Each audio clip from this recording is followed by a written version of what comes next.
시청자 여러분, JTBC 뉴스룸을 시작하겠습니다. 윤석열 대통령이 국회로 돌려보낸 김건희 여사 특검법에 대한 재표결이 내일 진행됩니다. 그런데 이 재표결을 하루 앞두고 대통령실이 김 여사 명품백 수수와 관련해 이례적으로 적극적인 해명에 나섰습니다. 처벌 규정 자체가 없다면서 혐의 없음이 명백한 사안이라고 강경한 입장을 낸 겁니다. 언론을 향해선 신중한 보도 부탁한다고도 했습니다. 먼저 김태영 기자입니다. 검찰이 전날 명품백 수수 사건과 관련 김건희 여사에 대해 불기소 처분을 내린 직후 대통령실은 검찰 수사 결과에 대해 특별히 입장을 밝히지 않는다며 말을 아꼈습니다. 하지만 하루도 안 돼 일부 언론이 사실과 다른 내용을 보도하고 있다며 적극적인 반박에 나섰습니다. 대통령실은 해당 사건을 최재형 몰카공작 사건이라고 규정했습니다. 이어 김 여사의 경우 처벌 규정 자체가 없는 등 혐의 없음이 명백해 최초 중앙지검이 불기소 의견으로 대검에 보고했던 건이라며 국민 우려를 완전히 해소하기 위해 수사심의위원회에 회부됐고 수심위는 만장일치로 불기소 처분을 의결했다고 밝혔습니다. 또 수심위가 최 목사에 대해선 기소를 권고했지만 검찰이 불기소로 처분한 것에 대해선 별개의 사안이라고 했습니다. 그러면서 최재형 본인이 최초 인정했듯 직무 관련성이 없음이 반영돼 불기소 처분된 것이라고 덧붙였습니다. 한편 김 여사가 자신과 관련한 여러 논란에 대해 직접 사과해야 한다는 목소리에 대해 대통령실은 부정적인 입장입니다. 김 여사가 사과할 경우 이를 빌미 삼아 야당이 더욱 거세게 공세할 것이란 의견에 힘이 실리고 있는 것으로 알려졌습니다. 대통령실은 앞서 다양한 의견을 듣고 있다고 밝힌 바 있습니다. JTBC 김태영입니다. 국민의힘 내부에서는 김건희 여사가 사과해야 한다는 목소리가 점점 커지고 있습니다. 그럼에도 한동훈 대표 역시 부결이 맞다고 입장을 밝히면서 일단 내일 표결에서 국민의힘 이탈표는 나오지 않을 거란 전망이 나옵니다. 노진호 기자입니다. 김건희 특검법 재표결을 하루 앞두고 여당 내에선 김 여사의 사과를 요구하는 목소리가 이어졌습니다. 김용태 의원은 사과가 빠르면 빠를수록 좋을 것이라고 했습니다. 가장 안 좋은 최악의 수가 야당이나 이런 데 끌려가서 사과하게 되는, 입장 표명하게 되는 모습이 가장 최악의 상황일 텐데. 김 의원은 당초 약속했던 제2부속실 설치와 특별감찰관 임명도 서둘러야 한다고 했습니다. 김재섭 의원도 여당 의원들의 침묵을 김 여사에 대한 이해나 동조로 착각하면 안 된다고 꼬집었습니다. TK 지역의 한 의원은 JTBC에 죄가 안 된다고 사과나 다른 조치를 할 필요가 없다고 해선 안 된다며 국민 눈높이에 맞지 않다면 사과할 수 있어야 한다고 했습니다. 다만 이러한 여론에도 불구하고 내일 재표결에 붙여지는 김건희 특검법은 통과가 어려울 전망입니다. 한동훈 국민의힘 대표는 부결시키는 게 맞다며 사실상 표단 속에 나섰습니다. 민주당이 모든 걸 정하고 민주당 마음대로 하는 특검법입니다. 부결시키는 것이 맞다고 생각하고 당원들에 대해서도 그리고 당 의원들께도 그런 설득을 드릴 생각입니다. 재표결은 무기명으로 진행되는데 국민의힘에서 8명 이상의 이탈표가 나오거나 13명 이상 표결에 불참하게 되면 법안은 통과됩니다. JTBC 노진호입니다. 김건희 여사에게 명품백을 건넨 최재형 목사. 김 여사와 함께 검찰로부터 무혐의 처분을 받았는데 오늘 그 결정을 강하게 비판했습니다. 검찰이 정권의 부정부패에 눈을 감았다는 겁니다. 이세연 기자입니다. 김건희 여사가 불기소 처분을 받은 지 하루 만에 최재형 목사가 취재진 앞에 섰습니다. 지난 총선 당시 공직선거법 위반 혐의로 검찰에 출석하는 길이었습니다. 대통령과 그의 배우자 김건희 씨에 대한 봐주기 수사, 정권의 부정부패마저도 눈 감고 외면하는 검찰이 수사심의위원회 기소 권고를 무시하고 자신과 김 여사 모두 불기소 처분을 내린 걸 비판했습니다. 그러면서 특정한 목적을 갖고 의도적으로 김 여사에게 접근한 게 아닌지 의심된다는 검찰 의견에 대해 반박했습니다. 대통령의 배우자가 될 분이 문제가 많다는 것을 우리 서울의 서리와 제가 인식을 같이 하고 우리가 언더커버를 실행한 겁니다. 명품 가방 등 선물이 윤 대통령 직무와 관련성 없다는 판단은 옳지 않다고 주장했습니다. 청탁의 결과가 있든 없든 상관없다는 겁니다. 최 목사와 함께 서울의 소리 백은종 대표는 검찰 처분에 대해 항고하겠다고 밝혔습니다. 또 명품 가방 반환 소송도 진행하겠다고 말했습니다. JTBC 이세연입니다.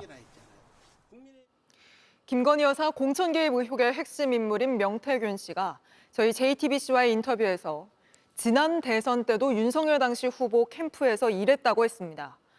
정식 직함은 없었지만 자신의 이름이 곧 직함이라고 했습니다. 이준석 의원 역시 윤 대통령과 김 여사가 명 씨를 명박사, 선생님이라고 불렀다고 했는데 배승주 기자가 보도합니다. 명태균 씨는 지난 대선 때 윤석열 당시 국민의힘 후보 캠프에서 일했다고 했습니다. 정식 직함은 없었지만 자신의 이름이 직함이라고 말했습니다. 아니 직함이 뭐 필요해요. 내 명태균이가 직함이지. 그러니까 나는 그림자인데 무슨 직함이. 취재진이 확인한 김건희 여사와 나눈 텔레그램에서도 이런 점을 강조했습니다. 여사님, 저를 겪어보셨지만 도리에 어긋나는 일은 하지 않습니다. 지난 대선 때 몸이 부서져라 대통령을 도왔습니다. 라고 보냈습니다. 대선은 알겠습니다. 그거는 도리가 아니요. 선거가 끝나면 없어져야 되는 거예요. 이런 명 씨, 윤 대통령이 정치권에 입문하기 전부터 친분이 있었던 걸로 보입니다. 지난 2021년 윤 대통령 부부가 서울 서초동 코바나 컨텐츠 사무실에서 이준석 당시 국민의힘 대표를 만나는 자리에도 명 씨가 있었습니다. 이 의원은 명 씨가 윤 총장 메신저였다고 했습니다. 윤 전 총장은 명 박사라고 호칭을 합니다. 김건희 여사는 그때 이제 선생님이라는 호칭을 쓰는데 명 씨는 윤 대통령 부부에게 지역 정치인들을 소개하고 자리를 마련한 걸로 알려졌습니다. 대선 경선 중 박완수 현 경남지사를 윤 대통령 자택에 초대했다고 말했습니다. 경선이니까 계속 많은 사람들을 영향력 있는 사람들을 계속 소개하고 그거 하고 이게 가장 기본 아니요? 다만 박 지사 측은 사적인 일이라 확인해 줄 수 없다고 했습니다. 대통령실도 이런 명 씨를 주의 깊게 본 걸로 보입니다. 공직기강 비서관실에서 창원으로 와 주변을 들여다 본 것으로 알려졌습니다. 하지만 당시 공직기강 비서관실 관계자는 활동 내용은 확인해 줄 수 없다고 밝혔습니다. JTBC 배승주입니다. 김건희 여사를 언급하며 한동훈 대표에 대한 공격을 사주한 의혹이 불거진 김대남 전 대통령실 행정관으로 이른바 윤한 갈등이 거세지고 있습니다. 대통령실은 오늘 김 전 행정관에 대해 대통령 부부와 친분이 없다고 선을 그었습니다. 그러자 한동훈 대표는 자신도 그럴 거라고 생각한다면서도 그렇기 때문에 더더욱 진상규명이 필요하다고 주장했습니다. 유정화 기자입니다. 김대남 전 대통령실 행정관이 2년 전 서울 강남구청장에 출마했을 당시 한 언론 인터뷰입니다. 대통령 당선인이 저를 많이 신뢰했고 2시간 독대를 했다면서 같은 날 소셜미디어엔 사진도 올렸습니다. 한동훈 대표를 향한 김 전 행정관의 공격 사주 의혹이 배후 논란으로 번지자 대통령실은 직접 입장을 밝혔습니다. 대통령 부부가 김 전 행정관과의 친분이 전혀 없다면서 당정 갈등을 조장하는 건 온당치 않다는 겁니다. 김 전 행정관과 함께 찍은 사진들은 연말 송년회 등 단체 행사에서 찍은 것이라고 했습니다. 김 전 행정관에 대한 감찰을 지시했던 한 대표는 대통령실의 해명을 받아들이는 듯 하면서도 그러니까 진상규명이 더 필요하다고 했습니다. 그렇기 때문에 더더욱 진상을 규명하고 책임져야 될 사람에게 책임을 물어야 하는 겁니다. 그런 중요 공기관의 임원으로 계속 근무하고 있는 것, 거기에 임용된 것 자체에 대해서 이상하다고 생각하실 겁니다. 의혹이 불거진 당대표 경선 당시 김 전 행정관이 특보를 맡아 도왔던 나경원 의원은 관련 의혹과 관련해 보고받은 적 없다고 선을 그었습니다. 다만 김 전 행정관의 녹취록이 공개된 데 대해선 탄핵 시나리오상 김건희 여사 악마화의 일환이라면서 당 지도부의 대처엔 한숨만 나온다고 비판했습니다. 민주당은 친분이 없다는 대통령실의 해명은 뚱딴지 같다며 김 여사가 총선과 전당대회에서 무슨 일을 벌였는지 답하라고 했습니다. JTBC 유정화입니다. 지금부터는 저희가 단독 취재한 내용 전해드리겠습니다. 정부 산하 KTV가 부산 엑스포 유치 열망을 알리겠다며 지난해 청와대 관저들에서 처음으로 국악 공연을 녹화했습니다. 이 공연 한 차례에 KTV 사상 가장 많은 8,600만 원의 예산이 들어갔는데 방송국 측은 프로그램 녹화를 위한 공연이라 관중 없이 진행했다고 강조했습니다. 하지만 관람객이 있었습니다. 바로 김건희 여사입니다. 보시는 사진처럼 김 여사와 아주 소수의 인원만 직접 참석한 겁니다. KTV는 뒤늦게 김 여사가 갑자기 들르게 된 거라고 해명하고 있는데 공연 관계자들의 설명은 다릅니다. 먼저 안지연 기자의 단독 보도입니다. 지난해 10월 31일 청와대 관저뜰에서 한 국악 공연이 녹화됐습니다. 청와대 개방 이후 이곳에서 공연이 열린 건 처음이었습니다. 이곳 관저뜰에서는 그동안 그 어떤 공연도 펼쳐진 적이 없었습니다. 공연은 2030 부산 세계 박람회 유치를 기원하기 위한 것이었습니다. 기획한 건 정부 산하의 KTV. 일회성 방송 공연으로는 KTV 사상 가장 많은 8,600만 원의 예산이 투입됐습니다. 중요 무형문화재 보유자들을 포함해 여러 국악인들이 참여했습니다. KTV는 이 공연이 시청자들을 위한 것으로 별도의 청중은 없었다고 했습니다. 섭외하지도 않았고 연락하지도 않았고 방송 녹화가 주목적이기 때문에 청중이 없어도 녹화는 차질 없이 진행이 돼야 되는 것이고. 그런데 공연 중간 희미하게 박수 소리가 들립니다. 공연 관련 업체의 블로그와 소셜미디어 등을 살펴보니 화면에선 보이지 않는 무대 앞으로 테이블과 꽃장식이 설치된 게 보입니다. 행사에 내린 분들이 오시는데 내린 분들 아니면 테이블 장식을 조금 해달라고 부탁을 받아가지고. 특별한 요구사항이 따로 있었을까요? 화장식장이면 좋을 것 같다라고 하셨고요. 아무래도 앉아서 관람하시는 거니까 높이 올라오지 않는 선에서 해달라. 내빈이 실제로 있었는지 확인해보니 복수의 공연 관계자들은 JTBC 취재진에 김건희 여사가 공연을 관람했다고 말했습니다. 행사 전에 이미 대통령 내외가 관람하는 이른바 VIP 행사라고 전달받았고 당일엔 김 여사만 왔다고도 했습니다. 그때 관객이 없었나요, 하나도? 그때 이제 대통령께서 못 오셨고 일정상 영부인만 오셨거든요. 그러니까 원래 오시기로 한 걸로 전달받았었는데 네. 오셨던 거예요? 네네네. 이제 VIP만 모시고 하는 행사라서. VIP는 그 김건희 여사. 네, 맞아요. KTV는 이에 대해 무관중 행사였다는 점을 강조하면서 김건희 여사 관련해선 당일 김 여사가 한 출연자와 인사를 나누기 위해 공연 중간에 들른 것이란 답변을 보내왔습니다. 자신들은 초청한 적이 없는데 김 여사가 출연 국악인 중 한 명에게 행사 소식을 듣고 온 걸로 보인다는 겁니다. 손에 무대에 서신다는 것을 알려주셨던 것 같아요. 행사 당일 임박해서 아마 아주 거의 임박해서 아주 극소수만 인지하게 되었다. 하지만 해당 국악인은 취재진에 김 여사와 따로 연락을 한 적이 없다고 했습니다. 또 KTV가 공개한 50분 분량의 공연 영상에선 관람석을 비추는 장면은 단 한 차례도 없었습니다. JTBC 안지연입니다. KTV는 공연 녹화 당일에야 김 여사의 참석 사실을 알게 됐다고 해명했지만 내부 공문과 자료에 적힌 내용은 다릅니다. 김 여사가 참석자로 여러 차례 등장하고 좌석 배치도까지 있었습니다. 또 기획 초기에는 주한 외교사절 등도 초대하려 했지만 모두 취소되고 김 여사와 소수의 정부 관계자들만 참석하게 된 정황도 포착됐습니다. 계속해서 안지연 기자가 단독 보도합니다. JTBC가 입수한 공연 당일 사진입니다. 영상에는 공개되지 않았던 관람석에 김건희 여사와 몇몇 사람들이 앉아 있습니다. 확인 결과 김 여사와 같은 테이블에 앉은 건 당시 대통령실 문화체육비서관실 선임행정관, 옆 테이블에 앉은 이들은 하종대 당시 KTV 대표와 일부 출연자들이었습니다. 다른 사진에도 당시 대통령실 문화체육비서관과 문화체육관광부 정책실장 등이 눈에 띕니다. 취재 결과 행사업체가 KTV로부터 받았다는 문건에는 이와 비슷한 자리 배치를 담은 좌석 배치도도 포함돼 있었습니다. 배치도 속 아무것도 쓰여있지 않은 붉은 점에 김 여사가 앉은 셈입니다. 이런 배치도가 담긴 문건의 제목은 KTV 국악공연 관람 및 문학의 인사 환담입니다. 결국 KTV 측 해명과는 달리 처음부터 VIP급 내빈 관람을 염두에 두고 공연을 기획한 걸로 보이는 대목입니다. 원래 윤석열 대통령님도 오신다고는 했었는데 그날 뭐 다른 일정이 있어서 대통령님은 참석 못하고 김건희 여사님만 참석한다고 거의 공연하기 시작하기 전에 약간 통보 받았던 것 같아요. 실제로 KTV 내부 문건에도 김 여사는 참석자로 여러 차례 등장합니다.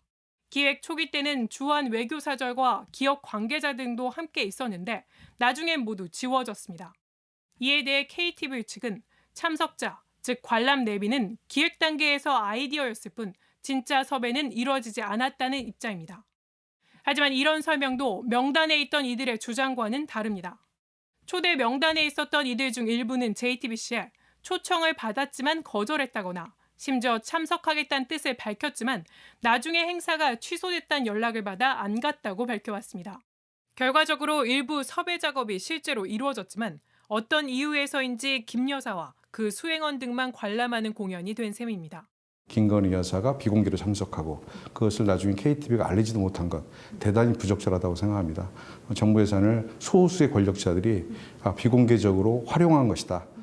이런 가운데 이 공연에 투입된 총 예산 8,600여만 원 가운데 대부분은 2천만 원 이하의 수의 계약 여러 건으로 나눠서 투입된 걸 놓고도 검증이 필요하다는 지적이 나옵니다. 쪼개기 한 거죠, 이걸. 수의계약이 원래 만들어진 게 재해나 뭐 이런 게 발생했을 때 빨리빨리 해야 되니까 그런 경우라서 이렇게 저 연간 계획으로 하는 사업에서의 수의계약은 적절치 않고 시급성이 인정되기 어렵다고 생각합니다. JTBC 안지연입니다. 이 사안을 취재한 안지연 기자와 스튜디오에서 좀 더 짚어보겠습니다. 자, 안 기자, 먼저 이거부터 짚어보죠. 그러니까 김 여사와 그 수행원 등만 참석했다는 사실을 확인해 들어간 뒤에도 KTV는 한참 동안 감춘 거죠? 네, 맞습니다. 처음에 국회의원실의 질의에 보시는 것처럼 이 별도의 청중이 없었다 이렇게 답을 했었는데요. 네. 그런데 20일 가까이 지나서야 이 확인해 봤더니 김 여사가 당일 행사에 왔었다 이렇게 답을 한 겁니다. 그런데 김 여사가 참석했다는 사실을 인정한 뒤에도 그 경위에 대해서는 또 갑자기 참석한 거다 이렇게 해명해 온 거 아닙니까? 맞습니다. 저희 JTBC의 질의에 이 개인적인 친분으로 김 여사가 잠깐 들른 것이다. 또 자신들도 그 사실을 당일에서야 알았다. 이렇게 해명을 하고 있는 겁니다. 하지만 앞서 저희가 보도해드렸지만 이미 이 기획 단계부터 대통령 내외 자리 배치를 염두에 두고 했던 거잖아요. 맞습니다. 그런 기록들이 문건으로 나오고 있는 건데요. 사실 무관중 행사라는 그 행사 자체가 KTV가 2007년 개원한 이래 이번이 처음이었습니다. 이 자체 기획한 방송 프로그램 중에서요.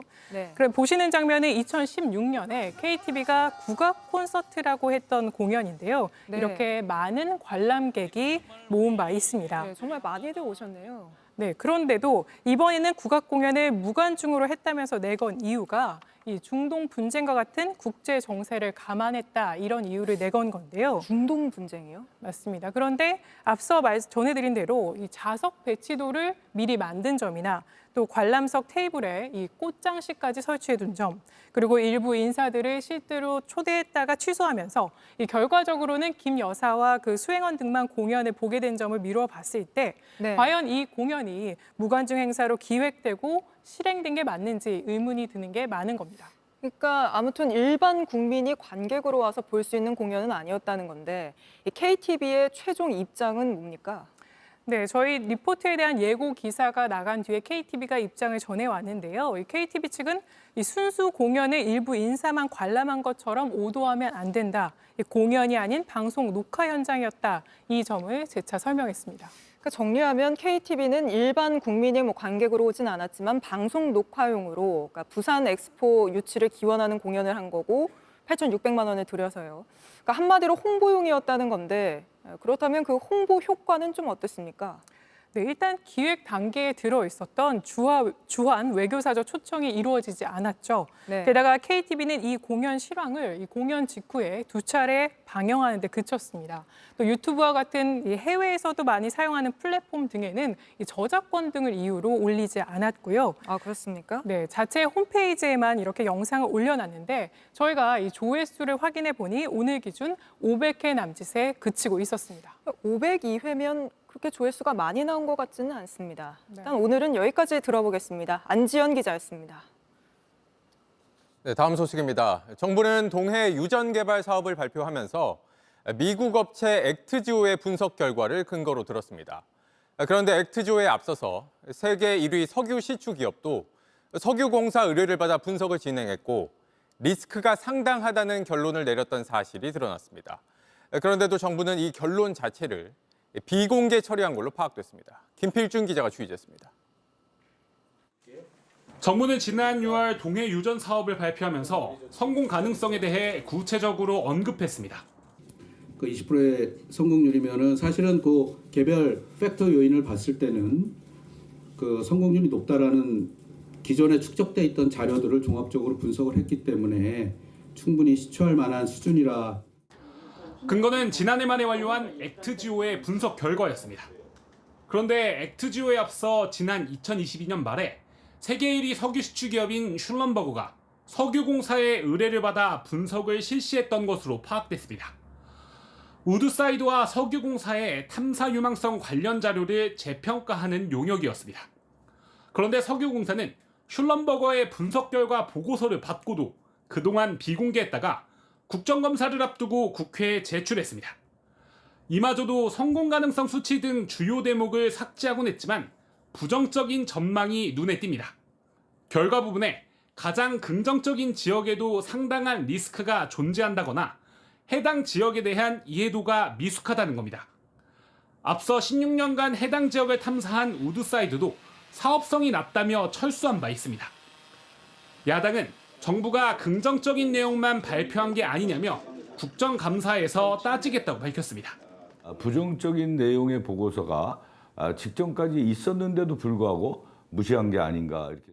이에 대해 석유공사는 슐럼버거와 액트지오 용역은 목적과 내용이 완전히 다르다고 주장했습니다.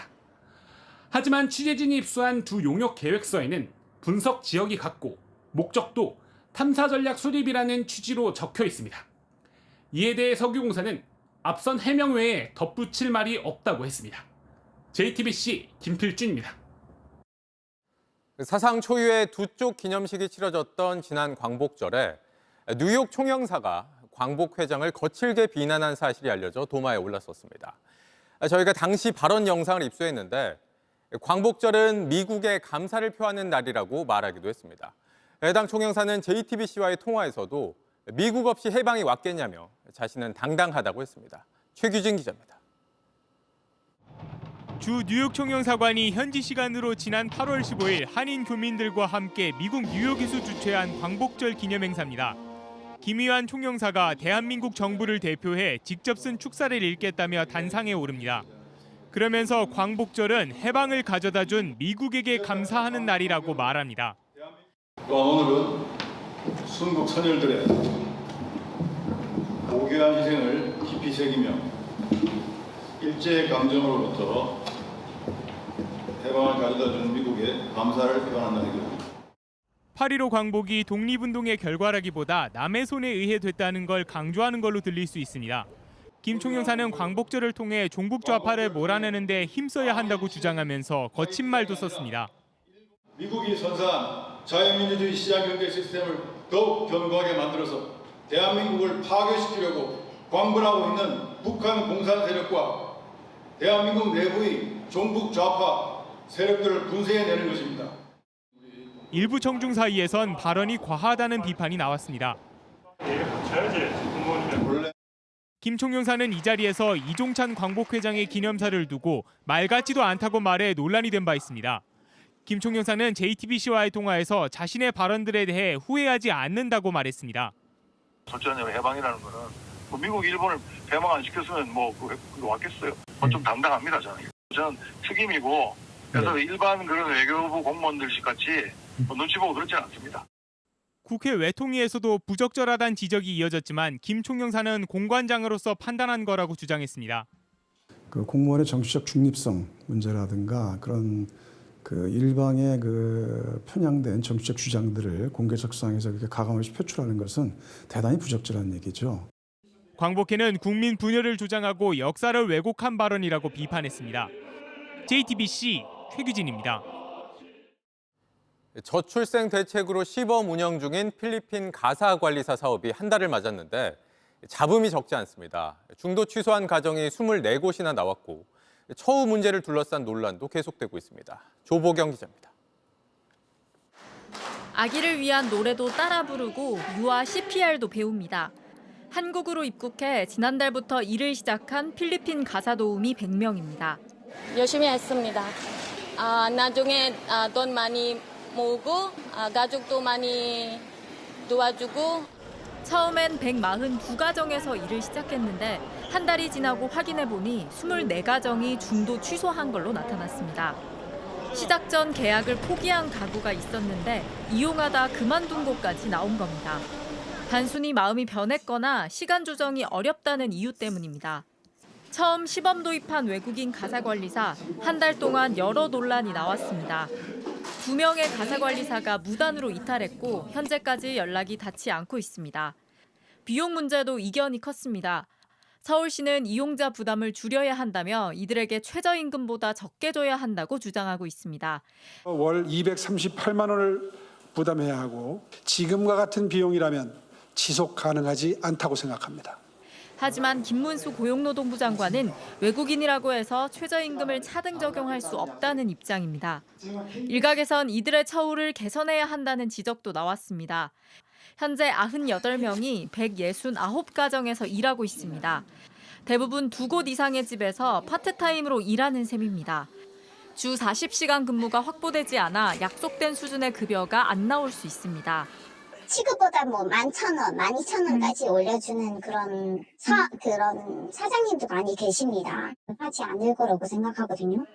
정부는 외국인 가사관리사 사업을 확대하겠다고 했는데 이들의 처우에 대한 논쟁은 계속될 걸로 보입니다. JTBC 조보경입니다. 정부가 중국산 배추까지 수입하고 있지만 금값이라는 배추 가격 좀처럼 잡히질 않고 있습니다. 이제 곧 김장철인데 김장 재료인 배추뿐만 아니라 무 가격까지 껑충 뛰면서 부담이 커졌습니다. 강나현 기자입니다. 긴 폭염과 폭우로 채소 가격이 크게 오른 가운데 이번 달에도 배추와 무는 여전히 비쌉니다. 한국농촌경제연구원 전망에 따르면 10월 배추 도매 가격은 10kg당 15,000원 안팎입니다. 중순부터 출하지가 늘어나면서 24,000원대던 지난달보다 가격이 내리긴 했는데 10,000원대던 지난해 10월과 비교하면 38%, 평년과 비교해도 43%나 오른 값입니다. 배추와 함께 김치 재료로 많이 쓰이는 무도 지난해보다 값이 껑충 뛰었습니다. 이번 달 도매 가격이 20kg당 18,000원으로 예상되는데 지난달보다는 조금 싸졌지만 지난해 같은 달 10,000원대던 가격과 비교하면 60% 넘게 오른 겁니다. 배추김치가 비싸 그 대체제로 무김치를 찾는 이들이 늘어 덩달아 강세라는 분석도 있습니다. 이렇게 채소값은 치솟았지만 과일값은 지난해보다 낮아집니다. 출하량이 많은 사과는 10kg에 48,000원에서 52,000원대로 지난해와 비교해 가격이 30% 안팎 떨어질 걸로 예상됩니다. 배도 15kg에 4만 원대로 지난해보다 25% 정도 값이 떨어질 전망입니다. 이 밖에 포도와 단감 가격도 지난해보다 낮아지겠습니다. JTBC 강나현입니다. 우체국 집배원이 미성년자를 강제 추행했는데 받은 징계가 고작 한 달 감봉이었다고 합니다. 우정사업본부가 성범죄를 저지른 집배원에게 솜방망이 징계를 내린 게 여럿 확인됐는데 동료들 평판이 좋다는 이유로 징계를 깎아주기도 했습니다. 한민정 기자가 취재했습니다. 지난해 4월 서울의 한 우체국 소속 집배원이 10대 남성을 성추행한 혐의로 붙잡혔습니다. 문제가 된 집배원은 당시 이곳에서 횡단보도를 걷고 있던 일면식 없는 피해자를 강제 추행했습니다. 과거에도 술에 취해 다른 비위 행위를 저지른 적이 있었는데 또다시 주치 상태에서 범행을 저지른 겁니다. 6가지 징계 단계 가운데 강등 처분을 받았습니다. 지하철에서 여성의 신체를 불법 촬영한 집배원은 정직 3개월. 친구 아내나 미성년자를 강제 추행한 경우에도 감봉 한 달에 그쳤습니다. 공무원 징계 규정엔 성폭력 범죄의 경우 비위 정도가 약해도 고의가 있으면 파면이나 해임이 원칙입니다. 모두 고의가 상당히 의심되지만 평소 평판이 좋고 신망이 두텁다는 등의 이유로 그보다 낮은 징계를 결정한 겁니다. 최근 불법 촬영을 하다 적발된 대구 지역 공무원이나 전남 교사가 파면 처분을 받은 것과도 차이가 납니다. 지난 6년 동안 우정사업본부에서 강제추행이나 불법 촬영 같은 성폭력 비위 사건이 모두 54건 있었고 이 가운데 파면은 7건에 불과합니다. 문제 제기가 이렇게 끊임없이 되어 왔음에도 불구하고 이렇게 솜방망이 징계를 한다는 것은 공직윤리를 개선할 의지조차 없다는 것인지 의구심이 들 수밖에 없습니다. 집배원들이 직접 시민들을 만나는 일을 주로 하기 때문에 성 관련 범죄에 대해 제대로 처벌하고 이를 막을 방법을 만들어야 한다는 지적이 나옵니다. JTBC 한민정입니다. 이스라엘과 이란이 한쪽이 보복하면 다른 한쪽이 다시 보복에 나서면서 전면전 우려가 갈수록 커지고 있습니다. 이란의 미사일 공격을 받은 이스라엘은 이란과 가까운 헤즈볼라를 겨냥해 레바논 수도 중심부까지 폭격했습니다. 심수미 기자입니다. 짙은 어둠 속 폭발음과 함께 거대한 불길이 치솟습니다. 이스라엘이 현지 시간 3일 새벽 레바논 수도 베이루트 중심부를 폭격했습니다. 표적이 된 건물은 레바논 총리실과 의회 근처에 있던 아파트로 헤즈볼라 보건시설로 알려졌습니다. 이번 공습에 이곳에서만 최소 6명이 숨졌고 레바논 전역으로 따지면 하루 동안 46명이 목숨을 잃었습니다. 지상전도 격화하고 있습니다. 헤즈볼라는 로켓 200여 발을 발사하고 탱크 3대를 파괴하는 등 이스라엘의 진격에 맞섰습니다. 지상전이 시작된 이래 처음으로 이스라엘군에서도 전사자가 나왔는데 현재까지 8명이 숨졌습니다. אני מבקש לשלוח תנחומים מעומק ליבי למשפחות גיבורינו שנפלו היום בלבנון.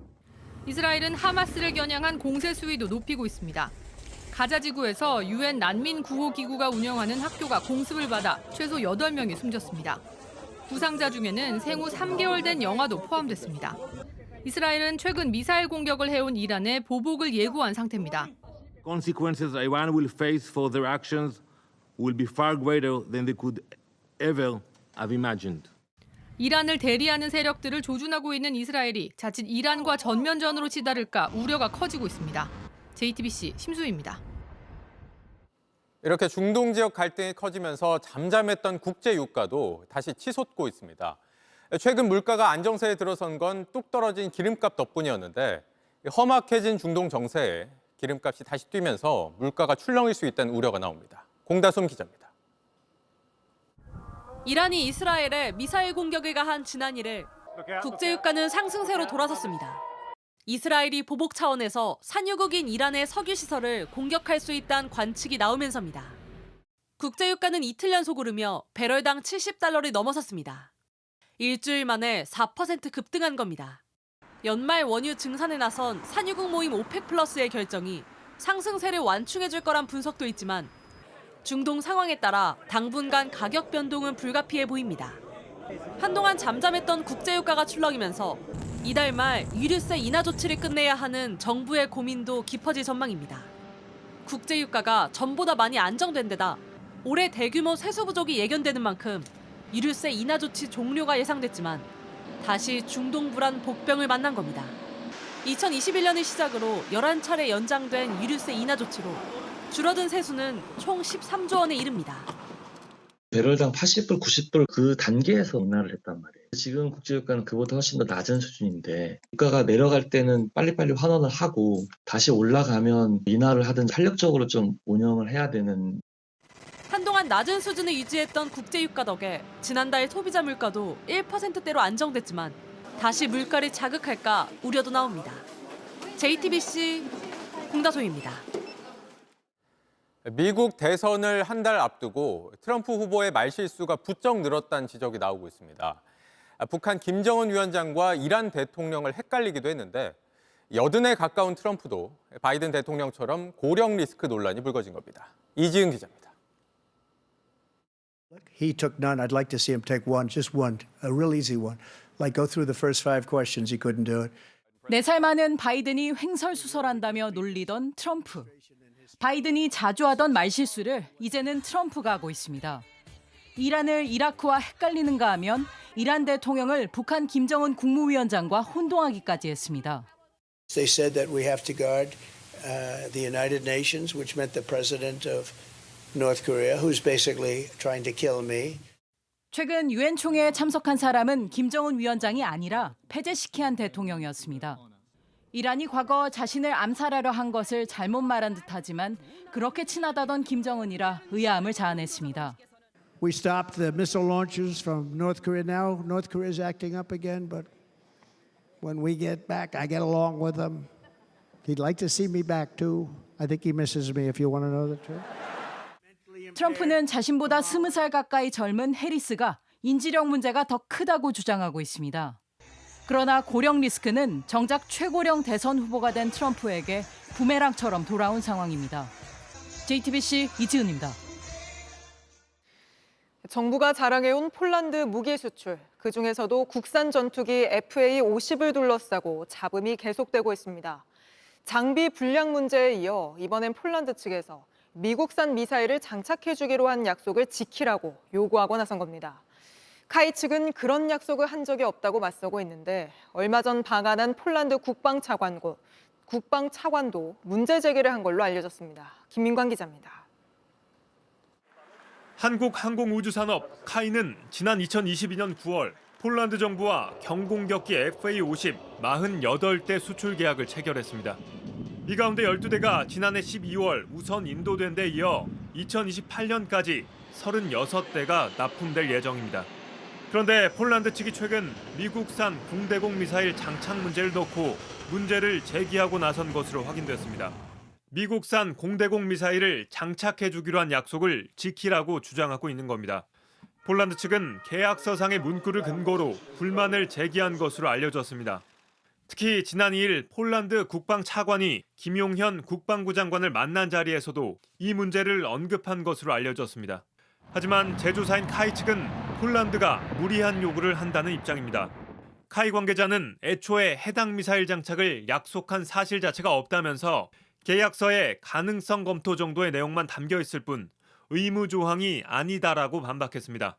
FA-50 수출과 관련해선 최근 우선 인도한 12대 가운데 11대에서 장비 불량 문제가 불거지기도 했습니다. 폴란드와는 FA-50을 비롯해 K9 자주포와 K2 전차 등 40조 원 규모의 무기 수출 계약을 맺은 상태입니다. 하지만 K방산의 핵심 고객인 폴란드와의 관계에서 잇따라 잡음이 발생하자 대통령실은 최근 관계자를 불러 질책한 것으로 전해졌습니다. JTBC 김민관입니다. 1960년대 베트남 전쟁에서 쓰인 이른바 월남 무전기 P-77이 우리 군에 아직 300대 넘게 남아있는 걸로 확인됐습니다. 이 모델뿐 아니라 노후한 무전기가 많아 군에서 무전기 대신 휴대전화를 쓰다 적발되는 일이 빈번하다는데 유선희 기자가 취재했습니다.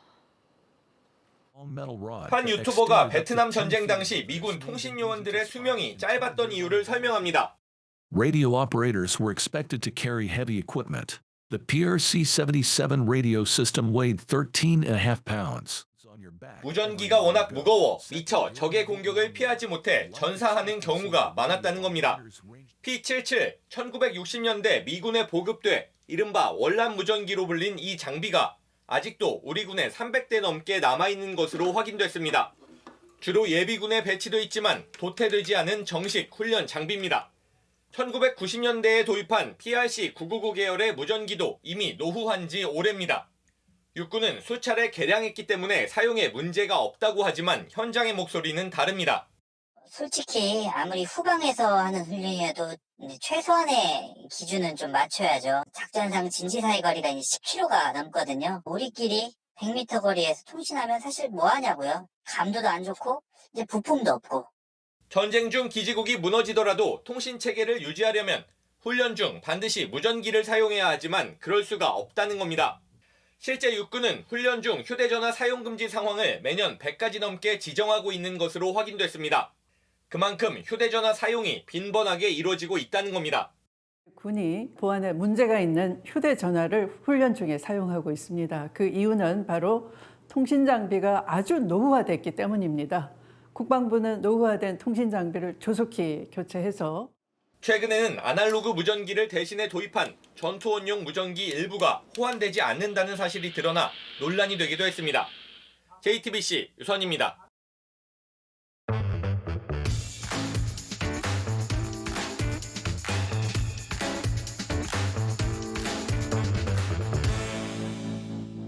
돌아온 비하인드 뉴스 시간입니다. 이성대 기자와 함께하겠습니다. 자, 이 기자 볼까요? 네, 첫 번째 이슈 보겠습니다. 한동훈 제가요?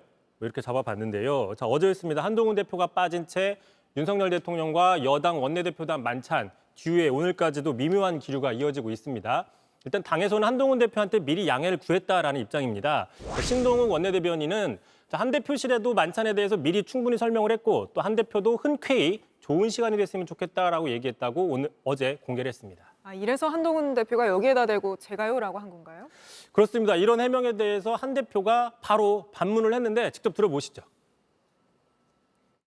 좋은 자리 되길 바란다 그런 취지로 좀 전달해 주셨다고 들었는데 제가요? 예. 우리는 모두 국록을 받으면서 나라를 위해서 국민을 위해서 일하는 사람들이면 당연히 좋은 결과가 나와야 되겠죠. 그런 의미입니다. 그러면 안 한 사람처럼 반응하는데요? 그렇습니다. 제가요. 앞서 지난 24일이었죠. 대통령과의 만찬 당시에 그 이른바 독대를 요구했지만 이게 무산이 된 뒤에도 어떤 반응을 내놨는데 그 반응의 좀 연장선상이 아니냐 이런 분석이 있습니다. 그 발언도 들어보시죠. 만찬의 성과요? 만찬의 성과는 저녁을 먹은 거 아닐까요? 네, 말이 나온 김에 이번에 한동훈 대표가 빠지고 나니까 모습이 좀 많이 달라진 것 같습니다. 그렇습니다. 그래서 좀 간단하게 눈에 띄는 장면들을 몇 가지 모아봤습니다. 한 대표가 빠진 자리를 대신 채운 것들, 첫 번째 바로 영상을 공개한 겁니다. 네. 지난 만남 자리에서는 영상이 공개되지 않아서 사진만 됐죠. 한 대표와 윤 대통령 간의 어떤 그 표정이나 분위기를 알 수 없었는데 이번에는 한 45초 정도 짧지만 영상이 공개가 됐고요. 또 있습니다. 지난번에는 발언 기회 자체가 봉쇄가 됐었지 않습니까? 이번에는 모두 발언, 이른바 머릿말을 할 수 있는 순서들을 돌아가면서 가졌습니다. 자, 이 자리에서 추경호 원내대표는 야당의 어떤 가짜 뉴스나 정치 공세를 단호히 맞서 싸우겠다 이렇게 얘기도 했었고요. 또 있습니다. 지난번에는 이제 술을 못하는 한 대표를 배려해서 오미자차만 나왔는데 자, 이번에는 맥주가 들어갔고 또 마지막 끝날 때는 건배사 구호로 우리는 하나다 이렇게 외치기도 했습니다. 이렇게 보니 한 대표 있을 때와 차이가 더 도드라져 보이는데 하지만 대통령실은 국감 앞두고 당이 먼저 요청해서 만든 자리다 이렇게 선을 긋고 있죠. 그렇습니다. 말씀하신 것처럼 당이 먼저 요청해서 만들어진 자리다. 그렇기 때문에 한 대표를 의도적으로 배제한 게 아니다. 확대 해석을 하지 말아라 이런 경계 입장을 내놓고 있는데 자, 다만 이제 원내대표가 요청하는 식사 자리는 수락을 하면서 당대표가 요청하는 이른바 독대 요청에 대해서는 여전히 묵묵부답이다. 답을 하지 않는다. 이런 의문은 남고 있습니다. 네, 독대가 이루어질지도 좀 관심인데 다음 이슈 볼까요? 네, 바로 다음 이슈 가겠습니다. 자, 퍼레이드까지 했는데 자, 엊그제였죠. 2년 연속 국군의 날 시가행진. 상당히 이제 우리 군의 위용을 뽐낸 그 국군 장병들 다시 한번 수고를 했습니다. 자, 그런데 정작 내년부터 이 국군 장병들에게 국군의 날 제공되던 특식이 사라집니다. 네. 자, 앞서 지난달이었습니다. 저희가 바로 돌아온 비하인드 뉴스에서 제가 윤 대통령이 장병들이 잘 먹어야 된다고 얘기했지만 정작 내년 예산에는 급식비나 피복비가 줄어들었다라고 지적을 한 바가 있었죠. 근데 이번에 좀 더 구체적으로 그 예산 내역이 공개가 됐는데 찾아보니까 제가 했던 보도가 맞았다라는 거죠. 구체적으로 어떤가요? 자, 병사의 급식 단가가 동결이 됐고 또 그 명절 특식비가 폐지가 됐습니다. 국방부가 박선원 의원실에 제출한 자료를 좀 보시면 자, 경축일, 국방부의 경축일은 설날, 추석, 국군의 날, 연 3회에 걸쳐서 3,000원 상당의 간식, 특식비가 제공이 되는데 자, 지역 상생의 장병 특식이 이미 시행되고 있어서 사업이 중복된다. 그래서 필요성이 없다라고 해서 폐지가 됐다고 설명을 했습니다. 자, 실제로 이 장병 특식이 뭐냐면요. 주로 SNS에 많이 올라오죠. 이렇게 좀 잘 차려진 식당들, 이런 그 장병 특식이 나오기도 하는데 다만 이게 이제 올해까지는 총 14번이 나왔지만 내년부터는 이것도 4차례로 상당히 축소가 되게 됩니다. 결국 이제 국군의 날 그 특식을 줄이는 이유가 이런 특식들이 제공되기 때문이라고 설명을 했지만 정작 이마저도 줄어든다라는 것이죠. 자, 참고로 과거의 국군의 날을 좀 살펴봤더니 저렇게 유명한 셰프, 이른바 백색이죠, 백색. 네, 예, 백수저 셰프까지 등장해가지고 좋은 특식을 만들어주기도 했습니다.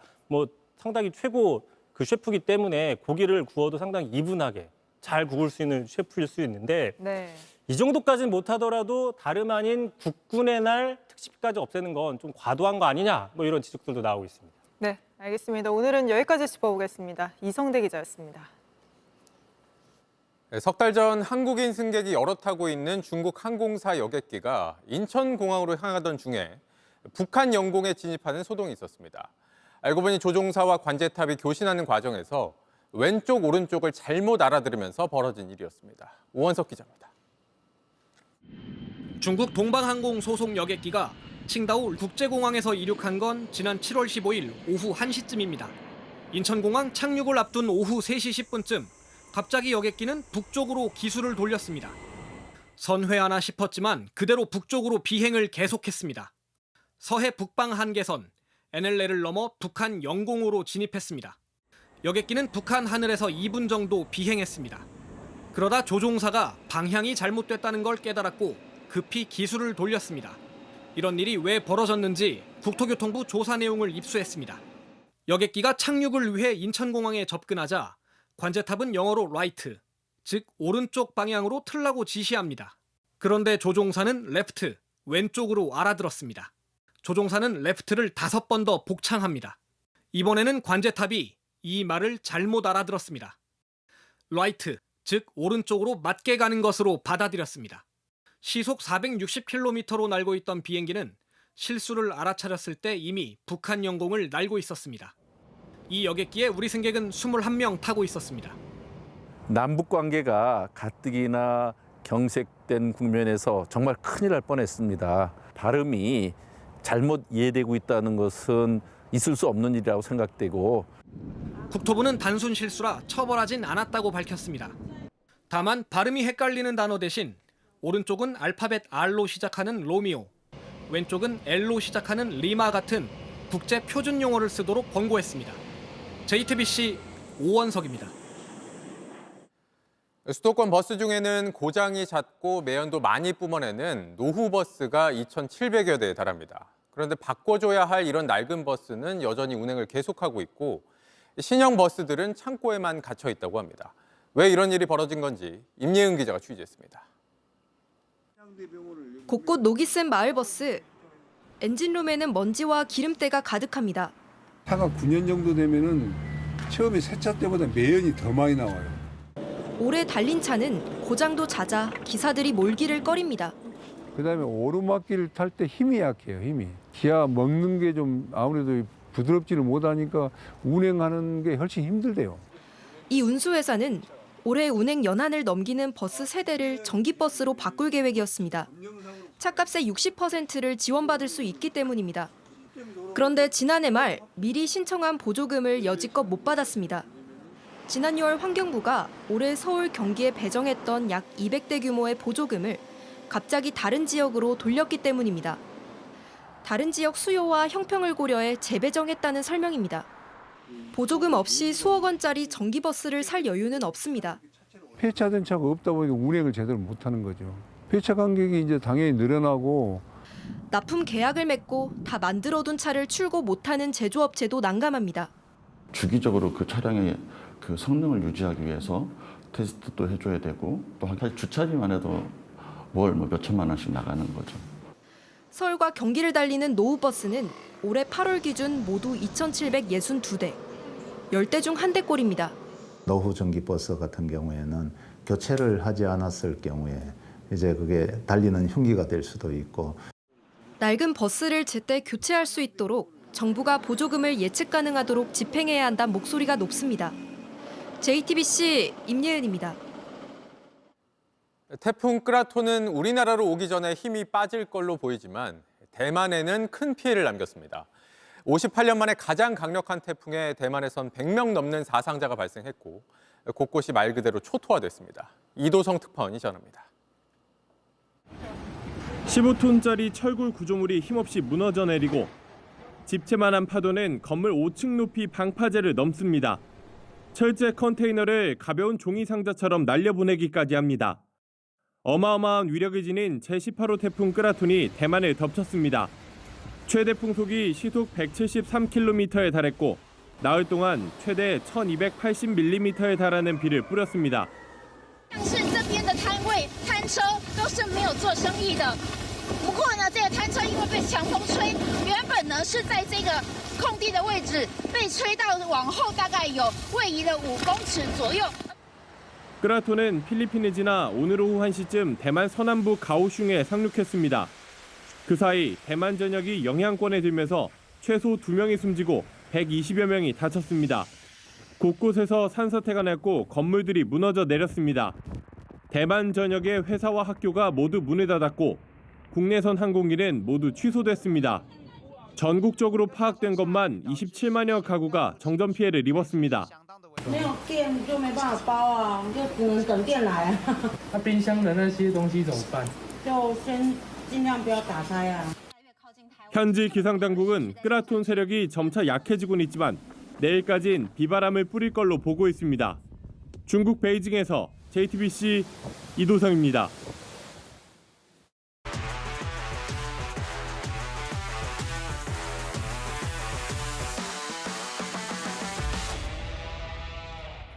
스포츠였습니다.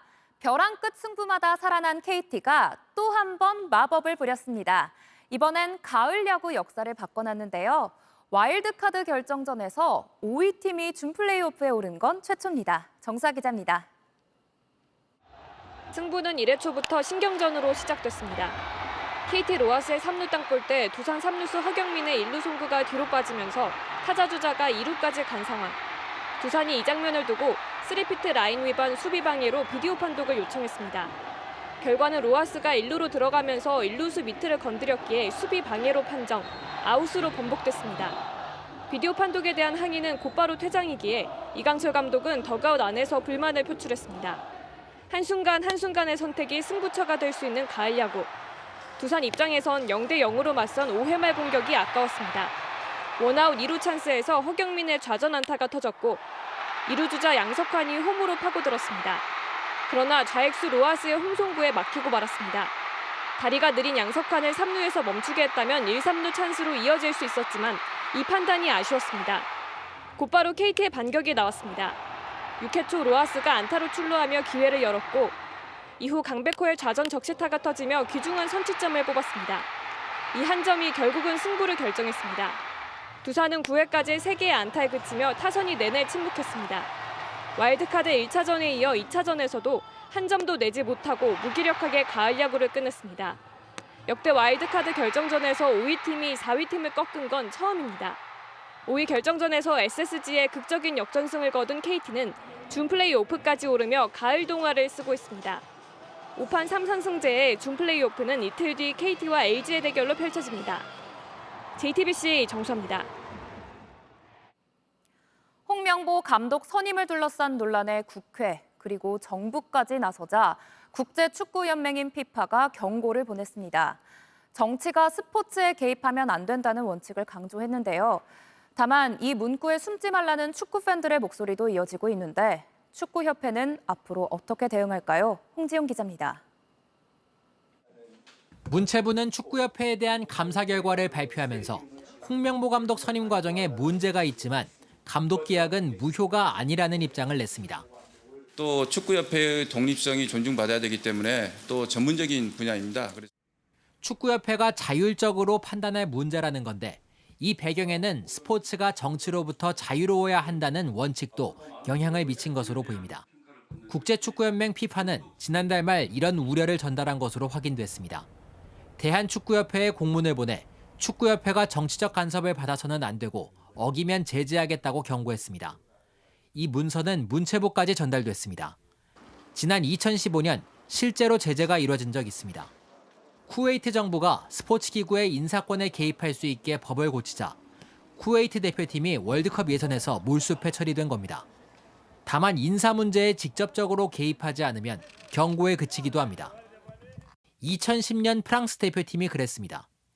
당시 월드컵에서 내분을 겪고 조별리그에서 탈락하자 프랑스에서는 축구협회장과 감독을 불러 청문회를 열었습니다.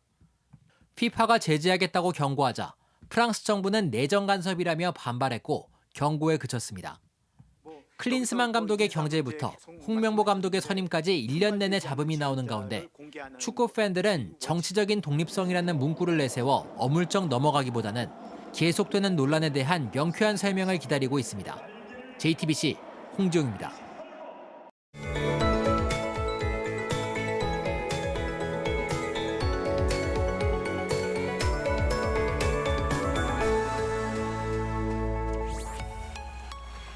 추위에 접어들면서 가을이 나날이 깊어가고 있는데요. 코스모스를 비롯한 가을꽃들도 기다렸다는 듯이 고운 자태를 뽐내고 있습니다. 종일 쌀쌀했던 오늘과 달리 내일 낮에는 24도까지 오르면서 포근함이 감돌겠습니다. 다만 아침까지는 공기가 차가운 만큼 입고 벗기 편한 외투를 챙기시기 바랍니다. 내일 서쪽 내륙은 짙은 안개가 끼겠고요. 해안가에는 바람이 강하게 불고 높은 너울도 밀려오겠습니다. 오늘 일부 수도권을 제외하고 내렸던 비는 밤사이 그치겠고 내일은 전국에 쾌청한 하늘이 드러나겠습니다. 내일 아침은 서울과 대구 12도, 대전 9도로 쌀쌀하게 시작하겠는데요. 반면 낮에는 대부분 24도 선까지 오르면서 일교차가 15도 안팎으로 크게 벌어지겠습니다. 대만에 상륙 후 점점 힘이 빠지고 있는 태풍 끄라토는 내일 오후에 열대저압으로 약화되겠지만 우리나라에도 간접 영향으로 일요일부터 전국 곳곳에 비를 뿌리겠습니다. 날씨였습니다. 뉴스룸 저희가 준비한 소식은 여기까지입니다. 시청해주신 여러분 고맙습니다.